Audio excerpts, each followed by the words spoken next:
에레미야 2장 보겠습니다.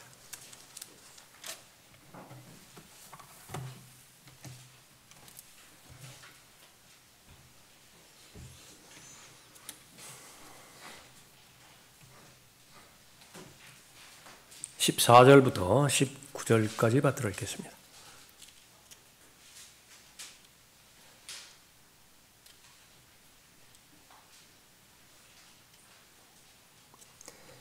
이스라엘이 종이냐? 그가 태어나면서부터 노예냐? 어찌하여 그가 포로가 되었느냐? 젊은 사자들이 그에게 포효하고 소리 지르며 또 그들이 그의 땅을 황폐케 하였으니 그의 성읍들은 불타서 거민이 없게 되었도다. 놉과 타하파네스의 자손이 또한 내 머리의 왕관을 부수었도다. 주 너의 하나님께서 그 길로 너를 인도하셨을 때 내가 그를 버림으로써 이것을 내 자신에게 자초하지 않았더냐. 이제 내가 시올의 물을 마시기 위하여 이집트의 길에서 무엇을 해야만 하느냐? 아니면 그 강의 물을 마시기 위하여 내가 아시리아의 길에서 무엇을 해야만 하느냐? 내 자신의 사악함이 너를 고치며 내 타락이 너를 책망하리니 내가 주 너의 하나님을 버렸고 나를 두려워함이 내 안에 없음이 악하고 쓰라린 것임을 알고 또 보라, 만군의 주 하나님이 말하노라. 자, 자초한 자기 파멸이라고 하는 제목으로 말씀드리겠습니다. 이스라엘을 향하여 에스겔 선지자가 특별히 계속해서 경고한 말이 있죠. 어찌하여 죽으려고 하느냐? 어찌하여 죽으려고 하느냐? 죽으려고 하는 사람이 어디 있겠어요? 본능이 자기 보호고요. 또 자기 번식이고, 그러니까 그것이 모든 동물들의 그 본성이자 사람의 본성인데 그 왜 죽으려고 하겠어요? 사람만은 다릅니다. 사람은 발버둥 치고 애쓸수록 하나님 보시기에는 계속해서 불나방이 앞에 무엇이 있는지를 모르고 그 불길 가운데 치솟아 날아가듯이 그런 상태로 빠져드는 것입니다. 하나님의 원하는 것은 살라. 살라. 어찌하여 죽으려고 하느냐? 너희는 살라 말하죠. 사람이 죽는 것은 사람이 멸망하고 또 사람이 파멸되어지는 것은 하나님의 말씀 가운데서 보았을 때에 그것은 하나님의 사랑이 부족해서가 아니에요. 하나님의 자비가 부족해서도 아니고 또 하나님의 능력이 없어서도 아닌 것입니다. 그것은 모두가 다 자업자득이 스스로 자초한 일이에요. 이스라엘도 마찬가지고요. 하나님의 자녀인 거듭난 하나님의 자녀들도 마찬가지입니다. 하나님께서는 모든 사람이 구원을 받기를 원하십니다. 그 구원이 의미 있기 위해서는 진리로 말미암는 참된 자유를 누리기를 원해요. 그 자유 안에는 모든 하나님께서 예비해 주신 열매로 비유되어지는 풍요로운 삶과 풍성한 삶이 있죠. 그것이 하나님의 목적인 것입니다. 오 이스라엘아, 내가 내 자신을 멸망시켰도다. 내가 내 자신을 멸망시켰도다. 호세아 13장 9절이에요. 이스라엘이 망한 것은, 이스라엘이 포로로 잡혀가는 것은 제일 먼저 하나님을 아는 지식이 결여되었기 때문이라고 말씀하십니다. 지식이 없어요. 주를 아는 지식이 없어요.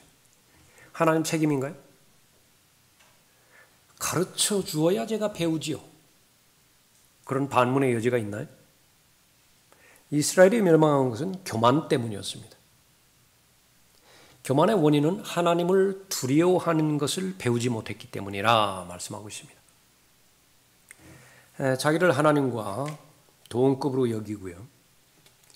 또 하나님께서 그렇게 마음이 분산되어지고 마음에 다른 것이 놓여 있을 때에 하나님의 도움을 받지 못하고 하나님으로부터 분리되어질 것이라고 말하는데 자신만만하게 두 주인을 섬기는 거예요. 적어도 나만큼은 괜찮을 것이다. 그 결과 하나님의 심판과 하나님의 징계의 대상이 되어서 망하게 되어버리는 것이죠. 이 시대에는 그런 분별력조차 없어서 도대체 망한다라고 하는 것이 무슨 말이냐라고 하는 걸 몰라요. 그것의 일조를 더한 것이 바로 은사주의자들의 번영신학인데요. 건강하면 하나님의 복의 대상이에요. 돈 많이 벌면 복의 대상이고 장수하면 복의 대상이에요. 또 그나마 형성된 믿음이 있었던 사람들도 세상의 풍조에 밀려서 세상의 대세에 밀려서 그쪽으로 계속 끌려가요. 그러나 그것은 하나님의 복과는 원인과는 아무 관계가 없는 것입니다. 하나님의 복의 결과 가난하게 될 수도 있고 부유하게 될 수도 있는 것이지요. 하나님의 복의 결과 오래 살 수도 있고 짧게 살 수도 있습니다. 복을 받은 사람이. 하나님의 복의 결과 죽을 때까지 주치의를 동원해야 자신의 삶을 살아갈 수 있는 사람이 있는가 하면 대표적으로 바울 같은 사람 아니요? 의사가 없으면 안 돼요. 하루하루 생활이 안 돼요. 어떤 사람은 악인의 장막은 번성한다.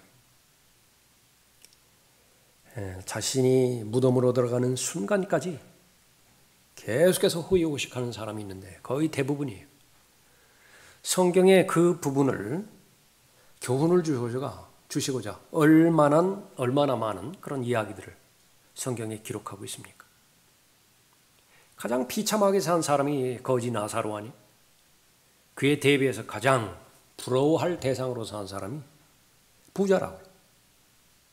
어떤 영혼에서 영혼을 보내는가?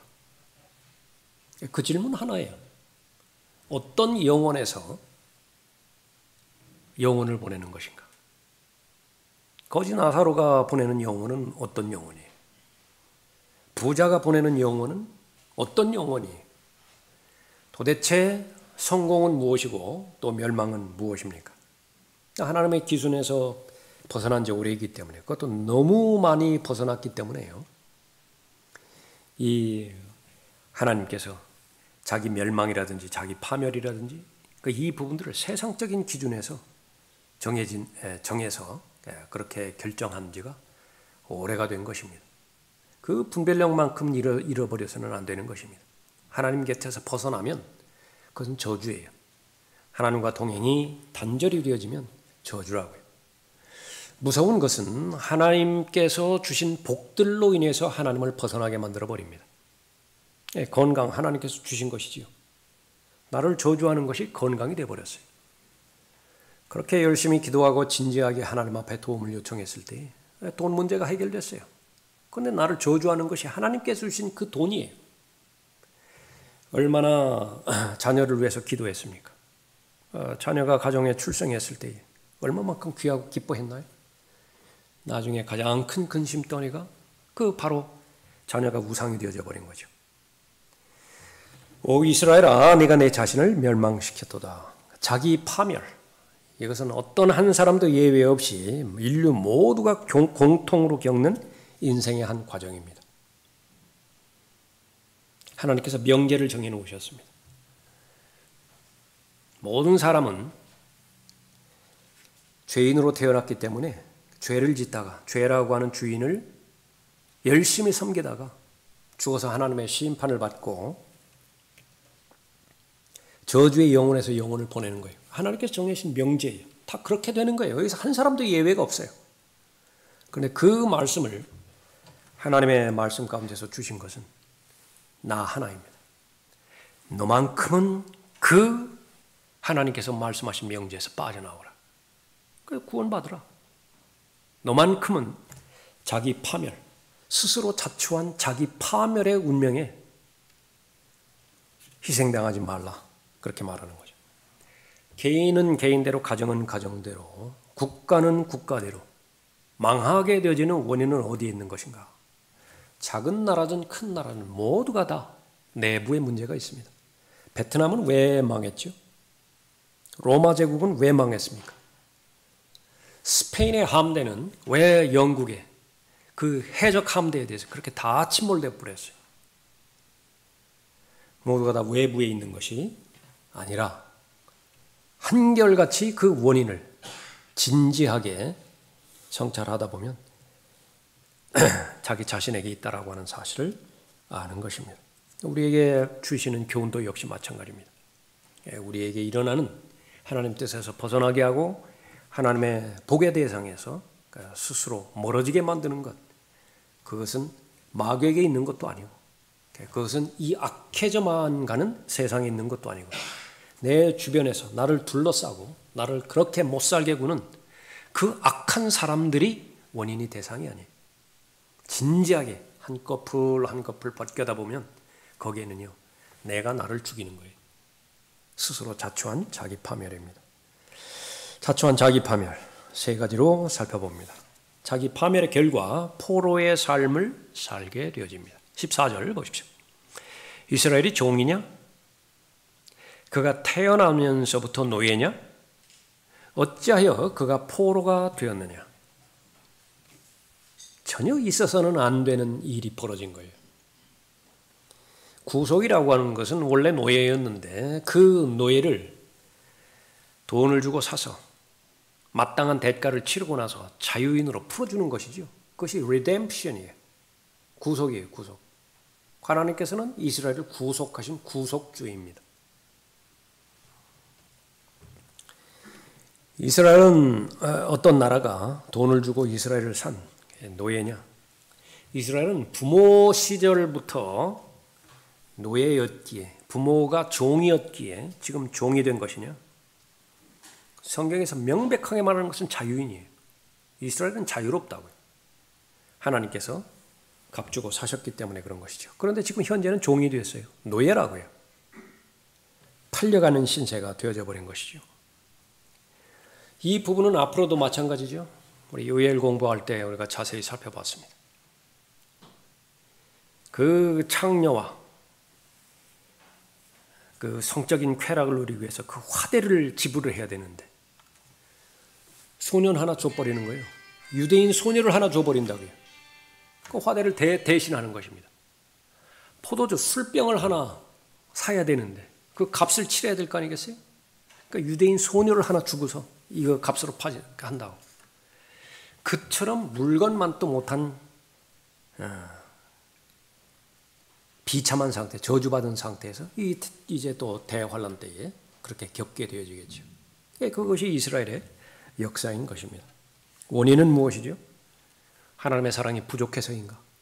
하나님의 자비가 결핍돼서 있는 것인가?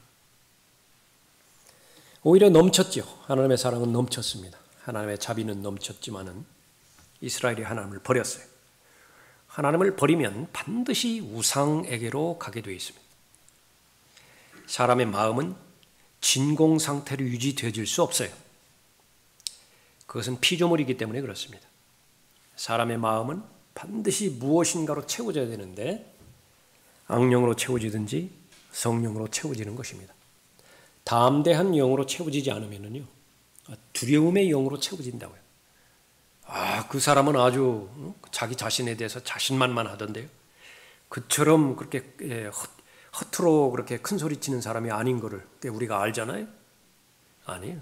두려워서 그런 거예요. 무섭기 때문에 목소리가 커지는 것입니다. 무섭기 때문에 과잉 반응하는 것이에요. 하나님의 영으로 충만한 사람, 그 사람은 담대하게 목소리를 높여서 소리를 높일 수도 있고요. 잠잠하게 말할 수도 있습니다. 그거는 아무 관계가 없어요. 그 사람의 마음이 채워져 있는 것이죠. 하나님을 섬기지 않으면 우상을 섬기게 되어 있습니다. 나는 아무런 우상도 섬기지 않는 것인데요. 우상 중에 지독한 우상이 자기 자신이에요. 자기 자신을 신으로 섬긴다고요. 뉴에이지죠. 자기 자신이 다 신이에요. 그래서 그 자기 자신은 무엇으로 이루어졌느냐 그러면 감정으로만 이루어졌어요. 감정으로만. 거기에는 뭐 의지라든지 이성이라든지 이거는 별 취급을 안 해요. 오로지 감정이에요. 오로지 감정. 자기가 부인이 분명히 있고 아이가 둘씩이나 있어요. 그럼에도 불구하고 내 감정적으로 봤을 때에 한 여자에 대해서 마음이 쏠리는 것이에요. 감정에 충실하라는 것이죠. 인류가 만든 지금까지 사람들이 전통이 만든 그 규례에 얽매이지 말라는 거예요. 다 짐승처럼 되어지고 동물처럼 살아가는 것이 가장 잘 사는 것이라고 말하고 있다. 이스라엘은 하나님을 버렸고 우상으로 쫓아갔으며 우상을 숭배했습니다. 그 결과 자유를 박탈당합니다. 자유를 박탈당하는 거예요. 20절을 보십시오. 옛적에 내가 네 멍에를 꺾고 네 결박을 끊었더니 내가 말하기를 나는 범죄하지 아니하리라 하고서도 모든 높은 산 위와 모든 푸른 나무 아래를 돌아다니며 창녀짓을 하는도다. 멍에를 꺾어줬다고요. 결박을 풀어줬다고요. 그랬을 때의 반응이 무엇이라고요? 나는 범죄하지 아니하리라. 이것은 너무너무 반복이에요. 오래된 반복 가운데서요. 아주 식상한 반복이에요. 나는 죄짓지 않겠습니다. 나는 죄짓지 않겠습니다. 이스라엘에게 노예 생활을 할 때, 400년 동안 노예 생활을 할 때 그 결박의 강함은 얼마나 강했어요? 무슨 소망이 있습니까? 아침에 새벽에 눈 뜰 때부터 저녁에 잠 잘 때까지 오로지 입에서 나오는 것은 신음소리밖에 없었어요. 그 신음소리를 하나님께서 들으시고 이집트의 결박을 끊어놓으신 것이죠. 그 이후로부터 하나님의 사랑에는 변함이 없습니다. 하나님께서 법을 주실 때 반드시 우리가 지키겠습니다. 만장일치로 결의를 했다고요. 출애굽기 19장에서 다짐했었죠. 모세 앞에서 죄지지 않겠다고 다짐했고 여호수아 앞에서도 여호수아 유언이 유언에 관한 그 설교를 했을 때 모두가 다 동의했죠. 죄짓지 않겠다고 말뿐이었습니다. 그 다짐은 오래가지 못했고 수없이 많은 우상들에게로 다 쫓아가 버렸습니다. 그런 우상 숭배의 죄가 무엇이냐? 하나님은 단호하게 한마디로 말합니다. 창녀짓 했다. 우상 숭배는 창녀짓이에요. 신약에서도 다르지 않죠. 세상에 대한 사랑. 그러니까 세상은 우상으로 가득 차 있습니다. 그 헛것들이에요, 다. 왜 헛것이에요? 안개와 같기 때문에 그렇습니다. 아침이 안개라고. 무언가가 가득 채워져 있는 것 같죠. 무언가가 엄습하는 것 같죠. 무언가가 위력을 가지고 나를 협박하는 것 같죠. 해만 떠보라고요. 해만 떠봐. 하나도 남김없이 다 사라져버린다. 세상에 있는 것들 모두가 다 사라져버릴 것이다. 다 없어져 버려요. 그러나 남는 것이 있다고요. 무엇만 남죠? 태양은 남는다고요. 주 예수 그리스도를 상징하는 태양에 관련된 모든 것들은 다 남는 것입니다. 마찬가지로 세상을 사랑하는 자들, 가늠하는 남자와 가늠하는 여자라고 언급하고 있습니다. 그 사람들이 하나님의 자녀라고 하는 사람들이 얼마나 많이 나는 죄짓지 않겠습니다. 나는 범죄하지 않겠습니다. 자백했겠어요? 동일한 죄에 대해서 계속 반복을 한다. 반복을 해요. 반복. 나는 죄짓지 않겠습니다. 죄짓지 않겠습니다. 그것이 계속해서 반복되어질 때에 심각하게 자기 자신을 한번 되돌아켜버려요. 내가 자초한 자기 파멸은 아닌가? 원인이 아니에요. 제가 너무 연약해서 부지불식간에 죄를 지었습니다. 그런 죄는 없어요. 하나님께서 죄라고 말했을 때는 그 범죄하기 전에 그 전부터 치밀한 계획을 세웠고요. 얼마나 많이 하나님께서 경고를 주셨어요. 그건 범죄하는 것이라고, 하나님을 떠나는 것이라고, 하나님을 슬프게 하는 것이라고. 그것을 마음에 두는 순간 성령의 역사는 그것으로 끝나는 것이라고. 알고 있는 지식을 통하여 양심의 기능을 통하여 계속해서 말씀하셨는데 나는 굳은 결심을 해버리는 거예요. 죄를 짓겠다. 그래서 지어버린 것이라고. 무엇이죠? 죄의 노예가 돼버린다고. 죄의 종이 돼버려요. 그 결과는 무엇이에요? 그 수많은 죄 가운데서 이 죄만큼은 내가 잘 지은 것 같다. 하나라도 있나? 하나님의 말씀이에요. 자유를 박탈당한 사람, 그 사람은 생에 의미가 없는 것입니다. 그 이후로부터 간절히 원하는 건 하나예요. 하나님께서 자유를 다시 주시는 것입니다. 또 한 번의 기회를 주셔야 돼요. 그래서 마음껏 말씀을 통하여 하나님과 교제하고 마음껏 기도를 통하여 하나님과 교제하고 마음껏 경배와 주시는 은사를 통해서 하나님을 섬겨드리는 것입니다. 그럴 때의 창조의 목적을 발견하게 되는 것이고 의미가 있는 것이죠. 하나님께서는 모든 우상 숭배의 죄를 창녀짓이라 그렇게 말하고 있습니다. 20절 다시 보십시오. 옛적에 내가 내 멍에를 꺾고 내 결박을 끊었더니 내가 말하기를 나는 범죄하지 아니하리라 하고서도 어디로 가는지 봐요. 모든 높은 산 위와 모든 푸른 나무 아래를 돌아다니며 창녀짓을 하였도다. 죄 지을 가능성이 있는 곳은 다 돌아다녔어요. 창녀는 누구를 찾아다니는 것이냐? 여러 남자들 찾아다니죠. 여러 남자들께 찾아다니는 것입니다. 우상은 어디 있는 것이냐? 바로 높은 산 위에 있고요. 모든 푸른 나무 아래에 새겨져 있는 것입니다. 이것이 얼마만큼 첫 단추를 끼웠을 때에 마지막 단추를 끼울 수밖에 없을 정도로 강압적으로 나를 몰아세우는 것이냐? 24절 보십시오. 광야에 익숙한 들 암나귀가 그녀의 정욕에 바람을 킁킁거리나니 그때가 되면 누가 그 나귀를 돌이킬 수 있으리요? 그 암나귀를 찾는 모든 자들이 스스로를 피곤케 하지 아니하고 그녀의 달에 그 암나귀를 찾으리라. 그 암나귀를 도대체 무슨 수로 막죠? 생쥐에 대한 실험이 있습니다. 계속해서 그 상대를 바꿔가면서 이 암나귀처럼요, 이 정욕을 풀게 만들었습니다. 죽어요.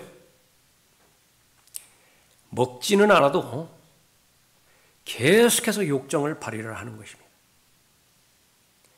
이 부분이 바로 영적인 간음과 더불어서도요, 한 번 시작을 했을 때에 그것이 얼마만큼 그 죄를 이길 수 있는 영적인 능력을 죽이는 것인지 사람들은 그 심각성을 잘 모른다고요. 죄의 삭은 사망이라. 어디 말씀이죠? 로마서 6장 말씀이에요. 6장 23절 말씀입니다. 제일 1차적인 적용, 이것은 구원받지 않은 사람과 아무 관계가 없어요. 그 말씀은 구원받은 사람에게 주시는 1차적인 교리의 말씀이에요. 구원받은 사람이 죄를 지으면 죽어요. 죄의 삭은 사망이라.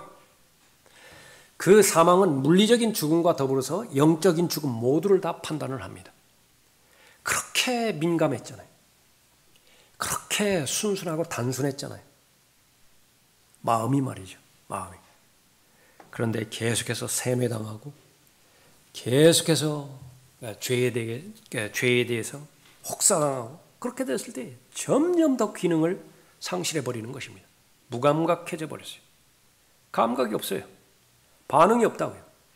왜 그렇죠? 불로 지져버렸어요. 더 이상 내 살이 아니에요. 죄를 짓는데도 전혀 양심이 없고요. 하나님을 대적하는 데 있어도 자기 배만 불리면 돼요. 그것이 바로 하나님의 진리에서 떠난 모든 사람의 공통적인 부분입니다. 광야에 익숙한 들 암나귀가 그녀의 정욕의 바람을 킁킁거리나니 그때가 되면 누가 그 나귀를 돌이킬 수 있으리요. 이 창녀가 되었다라고 하는 유다의 본래 신분은 뭐예요? 아내예요, 아내. 남편이 있다고요. 하나님의 아내입니다. 하나님의 아내는 남편에게 순종하고 아내는 남편에게 헌신되어지는 사람을 말하는 거죠. 그것이 정상적인 생활임에도 불구하고 정상적인 신분임에도 불구하고 다른 남자에게 헌신되어 있어요. 다른 남자에게 빠져 있는 것입니다. 자기 파멸의 결과 포로의 삶을 살게 되어지는 것이죠. 절대로 그렇게 되어서는 안 되는 것입니다. 두 번째로 자기 파멸의 결과 황폐한 삶을 살게 됩니다. 15절 보십시오. 젊은 사자들이 그에게 포효하고 소리 지르며 또 그들이 그의 땅을 황폐케 하였으니 그의 성읍들은 불타서 거민이 없게 되었도다. 놉과 타하파네스의 자손이 또한 내 머리의 왕관을 부수었도다. 땅이 황폐케 되었던 것이죠. 이 땅은 어떤 땅이었습니까? 젖과 꿀이 흐르는 땅이라. 하나님께서 복된 땅이라 그러면 복된 땅이에요.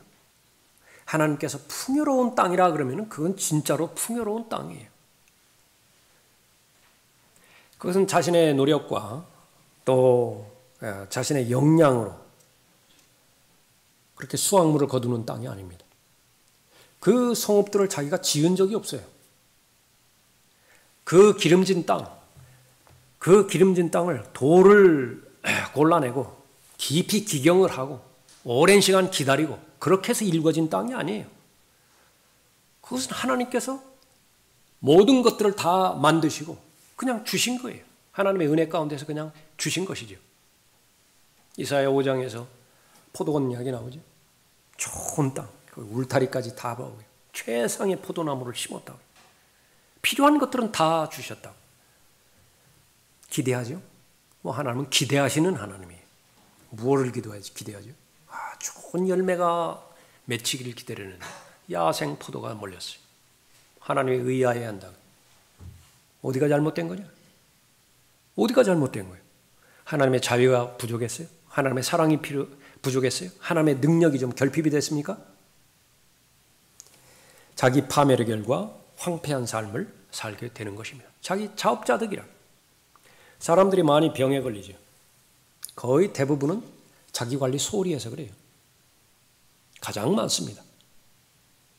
그런데 그 모든 것을 하나님 책임으로 다 돌려버리는 것이 기도의 대상이 되어져 버리기 쉽다. 그건 아니에요. 상당히 많은 부분에 모든 죄는 아니지만은 모든 질병은 아니지만은 상당히 많은 부분 그 원인이 죄 때문에 오는 부분이 있어요. 그냥 시름시름 앓게 된다. 원인도 없어요. 내가 밤에 잠을 자지 못하는데 그 전날 과로하지 않고요. 그 일주일 전에서도 그렇게 과로하지 않은 거예요. 먹을 것도 제대로 먹었어요. 그런데도 불면증에 시달린다. 그 다음으로 오는 것은 마귀의 공격입니다. 마귀가 그 사람을 공격하는 거예요. 그 몸을, 체력을 공격하는 것이라. 그 원인이 어디에서 오는 것이냐라고 하는 것을 제일 먼저 찾아내야 됩니다. 시간이 걸릴 수도 있어요.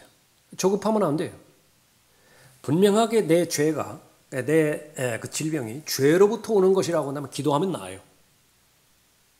기도하면 낫게 되어 있습니다. 그런데 그것이 죄 문제와 관계가 없다. 자백할 그 죄목들을 다 잡아야겠죠. 그런데도 낫지 않는다. 그럼 우리가 아는 것처럼 바로 포도주가 필요하죠. 디모데의 위장병에 포도주가 필요했다고요. 그 사용하라고 그랬다. 이 시대로 말하면 의료진들의 도움이 필요한 거예요. 약물의 도움이 필요하다고요.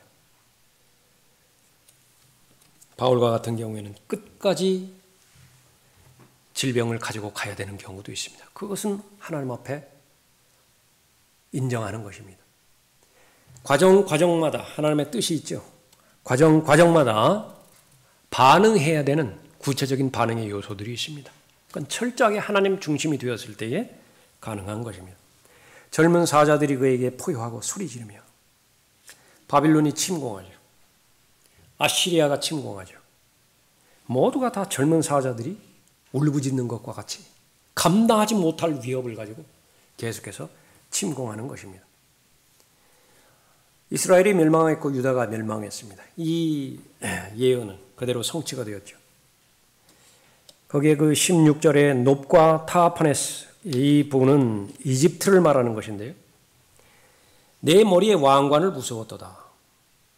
전쟁터에서 이스라엘의 왕이 살상당하는 것을 직접적으로 언급하고 있습니다. 이집트는 상당히 많은 권한을 이스라엘에게 작용을 했죠. 요시아의 아들 여호아스 폐위시켜버려서 이집트로 끌고 가버렸죠. 여호야킴 친이집트적인 그런 그 정권으로 그렇게 만들어서 임명을 했죠. 하나님 앞에 선한 왕 요시야 살해한 것도 이집트였죠. 자기 파멸의 결과 황폐한 삶을 살게 되어지는 것입니다. 열매 맺지 못하는 삶에 대해서 얼마만큼 안타까워하고 열매 맺지 못하는 삶에 대해서 얼마만큼 삶의 우선순위에서, 기도의 우선순위에서 가장 급하게 기도하는 것이냐? 구령의 열매와 성령의 열매라고요. 거룩함에 이르는 열매가 있다고요. 드리는 일들에 대한 열매가 있지요. 모든 선한 일에 관련된 열매가 있죠. 이 모든 부분들은 하나님께서 가장 우선적으로 평가하시고 인정하시는 열매예요. 그런데 그 열매가 나에게 없어요. 간구하는 것이냐? 절대적으로 필요한 것이 하나님께 주시는 풍성한 삶이고 황폐한 이 삶을 빨리 정리하고 본래의 내 정체성에 맞는 그런 신분으로 돌아가야 되는 것인데 그 부분에서는 나 자신마저도 그렇게 중요하게 여기지를 않아요. 어느 때가 그렇죠? 마지막 날들의 특징이 바로 그런 부분입니다. 마지막 날들의 특징은요, 모든 가격들을 다 엉망진창으로 만들어 놓은 때예요. 백화점 얘기 몇 번 말씀을 드렸던 것 같습니다. 거기에서 그냥 주는 걸 뭐라고 그러죠? 그냥 주는 거 있죠? 그냥 주는 거. 사은품. 사은품 그 부분하고요. 아주 거기에 대해서는 부르는 것이 값일 정도로 그날 그때 시세에 맞게 값이 변동되는 게 싹 바꿔버렸다고. 사람들 아무도 몰라요. 그 별거 아닌 그 사은품에다가 자기 전생애를 투자해서 다가고요. 가장 보석과 같은 정말 진주인데요. 그 진주에 해당되는 거 쳐다보지도 않는다. 보물을 하늘에 쌓을 줄 모르는 사람들이죠. 누가 그렇게 하는 것이에요? 다 미혹의 영들입니다. 눈을 가려버리는 거예요. 대체시켜버리는 것입니다. 선을 악으로 다 대체시켜버리는 것이죠. 그러한 황폐한 삶, 역시 마찬가지로 우리는 변명을 할 수가 없습니다. 아직 진리를 몰라서요. 더 많은 진리를 몰라서요. 지금은 지식의 홍수 시대죠. 얼마만큼 배울 요인들이 그렇게 많습니까? 그러니까 지식이 부족해서가 아니에요. 자기 자신을 성찰하는데 게을렀기 때문에 그런 것입니다. 마지막 세 번째로 자기 파멸의 원인, 그것은 하나님을 버린 것 때문이라 말하고 있습니다. 17절 보십시오. 주 너희 하나님께서 그 길로 너를 인도하셨을 때 내가 그를 버림으로써 이것을 내 자신에게 자초하지 않았더냐? 그렇습니다. 18절에 이제 내가 시홀의 물을 마시기 위하여 이집트의 길에서 무엇을 해야만 하느냐? 아니면 그 강의 물을 마시기 위하여 내가 아시리아의 길에서 무엇을 해야만 하느냐? 내 자신의 사악함이 너를 고치며 내 타락이 너를 책망하리니 내가 주 너의 하나님을 버렸고 나를 두려워함이 내 안에 없음이 악하고 쓰라리는 것임을 알고 또 보라 만군의 주 하나님이 말하노라. 이스라엘이 당한 어려움, 환난, 역경, 곤경, 하나님의 언약을 스스로 파기해버렸기 때문에 그렇습니다. 하나님의 언약을 파기하면 어떻게 되죠? 그것으로 끝나나요? 언약 체결이 기각이 되어버렸어요. 거기서 끝나는 것이 아니라 다른 국가와 동맹을 맺습니다. 하나님과 언약이 체결이 안 되면 반드시 다른 세력과 언약을 맺고 동맹을 맺게 되어 있는 것이죠. 하나님을 버려버렸어요. 하나님의 언약을 파기시켜버렸습니다. 그리고 아시리아로 달려갑니다. 그리고 이집트로 달려가요. 왜 그렇죠? 그 세력이 어마어마하거든요. 이집트의 세력이. 18절에 보면 이제 내가 시올의 물을 마시기 위하여 이집트의 길에서 무엇을 해야만 되는 것이냐. 시올의 물은 이집트를 상징해요. 아니면 그 강의 물을 마시기 위하여 내가 아시리아의 길에서 무엇을 해야만 되느냐. 그 강의 물, 그것은 아시리아를 말하는 것입니다. 이집트의 나일강이 흐르죠. 아시리아의 또 유프라테스 강이 흐르죠. 세속사에서도 거기 문명 발상지 아니에요? 나일 문명, 이집트 문명, 나일강을 기점으로 해서 메소포타미아 문명, 유프라테스 강을 기점으로 해서 발전할 수밖에 없습니다. 그 세력이 커져갈 수밖에 없는 것이죠. 그런데 그 아시리아의 그 세력과 이집트의 세력, 그것은 성경에서 무엇을 예표하고 있는 것이냐? 죄악으로 그 세력이 어마어마한 세상을 예표하고 있는 것입니다. 이집트, 세상이잖아요.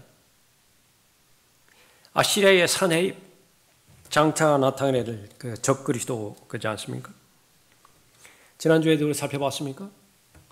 이스라엘이 범한 두 가지 죄악에 대해서 언급하고 있죠. 생명의 원천을 버려버렸어요. 지금 여기 다 물이죠. 사람이 물 없이 살 수 없잖아요. 나일강에서 엄청난 식수를 제공해 주니까 대단한 나라예요. 유프라테스 강에서 엄청난 식수를 제공해 주니까 엄청난 나라라고요. 그것을 상징하는 것입니다. 이스라엘에게는 어떤 물이 필요해요? 어떤 물이죠? 생수의 근원이 되시는 하나님이 필요하다고. 그것은 거들떠보지도 않았습니다. 생명의 원천인, 생수의 근원인 하나님을 포기해버렸습니다. 무엇 때문에 그렇죠? 가장 가깝게 근시안적인 관점에서 봤을 때 하나님을 의지하느니 이집트를 의지하는 것이 훨씬 더 나아요. 왜 그렇죠? 합리적이고 그것이 과학적이에요. 내 생각에도 옳아요. 이 능력이 하나님의 말씀의 언약을 밀어내버렸어요. 대단한 능력입니다. 자기 확신이라고 하는 것은. 자기 확신의 근거가 자초한 거예요. 자기 파멸의 원인이 되어져 버린 것입니다. 하나님 보시기에는 어떤 것이? 이러한 삶을 사는 데 있어서 편안한 삶이 아니에요. 하나님을 섬기는 데 있어서도 최선의 노력을 다하는 것이고요. 이방신을 섬기는 데 있어서도 노력을 하는 거예요. 어차피 땀 흘리게 돼 있어요, 인생은. 부지런하지 않은 인생은 없어요. 그런데 그 결과는 어떻습니까? 모래 위에 집을 지어버렸다고요. 평생 자기 업적이 모래 위에 집 한 채 지어버린 거라. 반석 위에 집이 한 채가 지어졌잖아요. 비나 홍수가 태풍이 오지 않을 때는 아무도 몰라요. 그러나 언젠가는 한번 온다고요. 이 세상에 지상에 사는 동안에 오지 않으면 이제 다음 세상에 온다고요. 고린도전서 3장이죠. 한번 휘몰아쳐 버린다고요. 불로 한번 태워버린다고요. 버티고 있는 것인가? 견디는 것인가? 아니면 다 불타버리는 것인가? 그 사실을 알기 위해서 무슨 전문 신학원을 졸업해야 되고 무슨 뭐 헬라어, 히브리어를 알아야 되고 영어를 알아야 되고 그런가요? 너무나 단순하게 어린 아이라도 알아들을 수 있는 말씀으로 주셨는데 문제는 뭐예요? 포기해버린 거예요. 하나님을 의지하는 것을 포기해버리고 당장 눈앞에 있는 이집트의 매력, 당장 눈앞에 있는 아시리아의 매력, 다시 말하면 세상 지혜가 더 매력적이라고요. 세상을 살아가는 경영 원리 더 매력적이라고요. 어느 정도 매력적이나 교회에서 그걸 품기 시작했어요. 교회에서 그것을 수용하기 시작했습니다. 모든 각종 다양한 프로그램, 각종 다양한 여러 가지 모임들 다 세상 경영 방식에 의해 가지고 다 세워놔버렸다. 잘 되거든요. 왜요? 잘 된다라고 하는 기준이 뭐예요? 양적으로 평가가 된다. 수적으로 평가가 되는 거예요. 거기에 다 자기 자신을 몰입해버린 것이죠. 배교 행위입니다. 전혀 믿음이 없는 행위이고 이스라엘은 하나님 한 분만 의지해야 돼요. 하나님 한 분만 신뢰해야 됨에도 불구하고 스스로 하나님을 떠나는 배교의 결정을 해버린 것입니다. 19절 보십시오. 내 자신의 사악함이 너를 고치며 내 타락이 너를 책망하리니 내가 주 너의 하나님을 버렸고 나를 두려워함이 내 안에 없음이 악하고 쓰라린 것임을 알고 또 보라 만군의 주 하나님이 말하노라. 간단하게 말합니다. 이스라엘의 죄악 왜 망하게 되었는 것인가? 왜 스스로 자기 파멸의 길을 걸어가 버렸다는 것인가? 하나님을 버렸고 하나님을 두려워하지 않은 것이라고 그렇게 언급하죠. 하나님의 심판을 받을 수밖에 없는 처지가 되어버린 것입니다. 유다가 괴로움을 당하고 어려움 당하고 환난을 당하는 것. 그것은 이집트의 강성함에 있지 않아요. 유다가 그렇게 어려움에 봉착된 것. 그것은 아시리아에게 책임이 있는 것이 아닙니다. 무엇을 말씀해 주고 하는 거예요? 여러분이 믿음의 생활을 하다가 누구한테 큰 상처를 받았어요? 그래서 이 정상적인 믿음 생활을 하지 못합니까? 얼마든지 이해는 해요. 얼마든지 참작이 가능합니다. 누구나가 다 경험하는 것이니까. 그러나 잊지 마세요. 최종적으로 하나님의 판단은요, 자업자득이에요. 그건 어떤 변명도 하나님께는 통하지 않습니다. 스스로 자초한 거예요. 하나님으로부터 실망을 받았다라고 말하는 모든 것들, 사실 하나씩 하나씩 추적해보면 그것은 결국은 자기 사랑이었고 자기 의였고 그것이 교만한 상태를 유지하기 때문에 내 자존심을 자기 부인하라고 하는 하나님의 말씀에 굴복하지 못했던 것입니다. 하나님의 사람은 하나님의 말씀에 굴복하는 사람이에요. 올바른 설교자, 자신의 생각을 주장하기 위해서 하나님의 말씀을 이용하는 사람이 아니라 반대로 하나님의 말씀에 자신의 생각을 굴복시키는 사람이에요. 그래서 하나님의 말씀만을 전하는 사람이죠. 그것을 누가 평가하는 것이냐? 성경적 기준 위에 서 있는 사람만 평가합니다. 성경을 알고 있으니까 자신에게 역사하는 바로 하나님의 영의 본질을, 인도함을 알고 있기 때문에 그런 것이죠. 이스라엘의 교훈을 우리에게 주셨습니다. 하나님께서는 이스라엘 보고 어찌하여 죽으려고 하는 것이냐, 안타까워하신다고요. 하나님의 영혼은 무엇이냐? 살라는 것이에요. 살라. 하나님의 말씀 가운데서 파멸의 길을 걸었던 이스라엘 유다, 그것은 스스로 자초한 것이었다. 하나님을 우상으로 다 대체해버렸고요. 하나님을 섬기는 그 하나님에 대한 신앙, 믿음을 우상 숭배로 다 바꿔버린 것입니다. 거기에는 어떠한 하나님을 두려워하는 것도 없고 그것은 모두가 다 하나님 보시기에 가장 더럽고 가증스러운 창녀짓, 그 이상도 그 이하도 아니었다. 그렇게 말씀하는 것이죠. 여러분에게 이제 적용하십시오. 여러분 기도 제목 가지고 하나님 앞에 기도하기 전에 오늘 본문 말씀에서 얻은 교훈들 한 가지, 그 두 가지를 잘 적용하십시오. 내가 지금 받은 상처가 있습니까? 환경 탓이 아니에요. 다른 사람의 탓이 아니라고. 이집트 때문에 망한 것이 아니에요. 아시리아 때문에 망한 것이 아니에요. 내 마음 가운데 진정으로 하나님을 사랑하는 순수한 하나님에 대한 사랑이 여전히 내 마음 가운데 있는 것인가? 내 마음 중심에 보좌가 하나 있는데 내가 앉아있지 않고 예수 그리스도께서 보좌에 앉아 계심으로 인해서 나는 언제 어디서든지 하나님 앞에서 진정한 하나님의 종으로서 세상의 노예가 아니라 세상의 종이 아니라 육신의 노예나 육신의 종이 아니라 하나님의 종으로서 마음껏 하나님과 동행하고 마음껏 하나님에 대해서 알아가고 마음껏 하나님을 경배하고 하나님을 섬기는 자유인으로 살아가고 있는 것인가?